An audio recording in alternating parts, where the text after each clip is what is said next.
Welcome to my YouTube channel Jhumu official.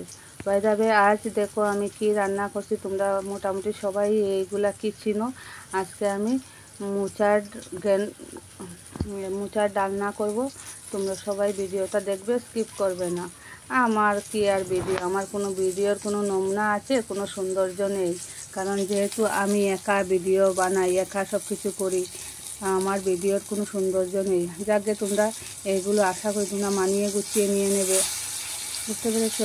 দেখো আজকে আমি মোচার ডালনা রান্না করছি একদম সাধারণভাবে। কারণ আমাদের ঘরে আমি আমার বর একদমই মশলাটা কম খাই, যেহেতু একদম মশলা কম দিয়ে করছি। কারণ এই যে ডালনাটা করছি না, এটার মধ্যে একদম মশলা কম দিচ্ছি। তোমরা ভাববে যে এত মশলা কম খাও।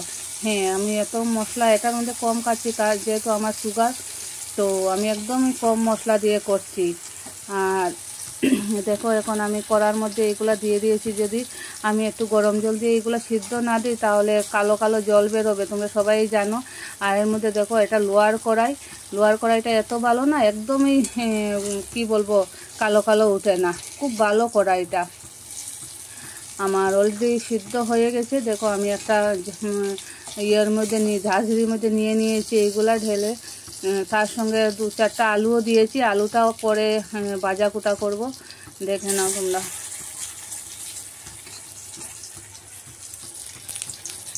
তখন কড়ার মধ্যে অল্প তেল দিয়ে দিয়েছি, আলুটা একটু ভেজে নেবো, না হলে তো কেমন কেমন লাগবে। তো মশলা খাই একেবারে, মানে কম খাই বলে একেবারে কম খাই না, তবু আজকে মানে মোচার ডালনাটা তুলনামূলক আর কি, মানে মশলাটা কম দিয়েছি। মোচার ডালনার মধ্যে আরও অনেক মশলা দেয়। আমি সাধারণতভাবে লঙ্কা, জিরে, শুকনো লঙ্কা, কাঁচা লঙ্কাও দেইনি, আজকে ভুলে গেছি। আর তারপরে ঘি যখন দিয়েছি না বন্ধুরা, ঘিটাও তোমাদেরকে দেখাতে পারিনি, ভুলে গেছি ভিডিও করতে। যাকে দেখে নাও। তোমরা বলবে কলিটার মধ্যে তেল কম কেন। আমি এমনিতেই তেল কম দিয়েছি, যেহেতু আলুর মধ্যে ভাজার মধ্যে তেল আছে, আর সঙ্গে ঘি দিয়ে দেবো, তাই জন্য তেলটা কম দেই। আর এর মধ্যে একটা কাচের বাটির মধ্যে নিয়ে নিয়েছি মশলাগুলো, সব রকমের মশলাগুলো নিয়ে নিয়েছি, দেখে নাও। আর এখন আমি সম্বাসের জন্য শুকনো লঙ্কা, কাঁচা লঙ্কা সবগুলো, মানে তেজপাতা একটু দিয়ে দিয়েছি, তারপরে একটু পাঁচফোড়ন দিয়ে দিয়েছি। আর এখন আমি মশলাটা কষিয়ে নেব। তোমরা দেখে নাও সবাই, মশলাটা কষিয়ে নিচ্ছি।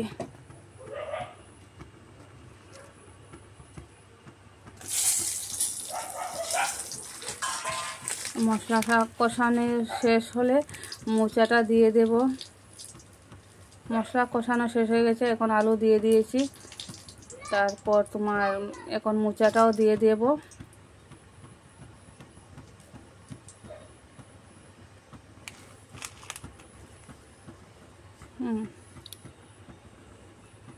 দেখে নাও,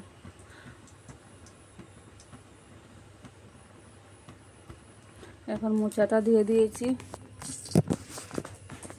দেখে নাও।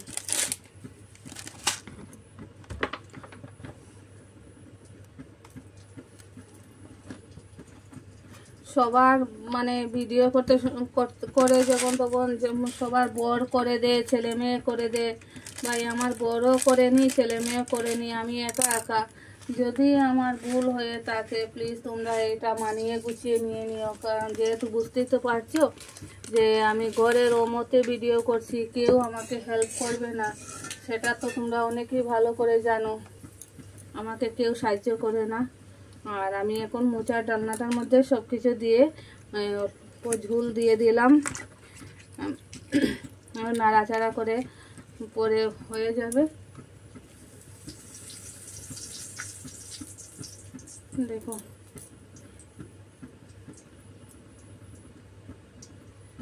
অল্প হয়ে গেছে, এখন টকবক টকবক করে আমাকে ডাকছে, বলছে দিদিভাই কখন খাবে। আমি বললাম এই তো খেয়ে নেবো মোচা, তোমাকে খেয়ে নেবো। আর এখন অল্প গরম মশলা দিয়ে দিলাম। আর যখন ঘিটা দিয়েছি না বন্ধুরা, তখন আমি আর ভিডিও করতে পারিনি, ভুলে গেছিলাম। তোমরা ভাববে আবার মোচার মধ্যে ঘি দেওনি কেন দিদিভাই, ঘি দিয়েছি কিন্তু আমি ভিডিও করতে ভুলে গেছি। মাথাটা তো একদিকে থাকে না, অনেক দিকে চিত্রানো থাকে, তাই ভুলেই গেছি। ঘি দিয়েছি, মানে ভিডিও করতে ভুলে গেছি। বুঝতে পেরেছো বন্ধুরা? এই দেখো আমি মোচাটা অলরেডি হয়ে গেছে, এখন নামিয়ে একটা পাত্রের মধ্যে রেখে দিয়েছি, কত ধুয়ো উঠছে। আর সবাইকেই বলছি যদি তোমরা ভিডিওটা ভালো লাগে, আশা করি ভালো লাগবে না, তাও বলছি আশা করি ভালো লাগলে ভিডিও লাইক শেয়ার কমেন্ট করতে ভুলো না। আমি এতটুকু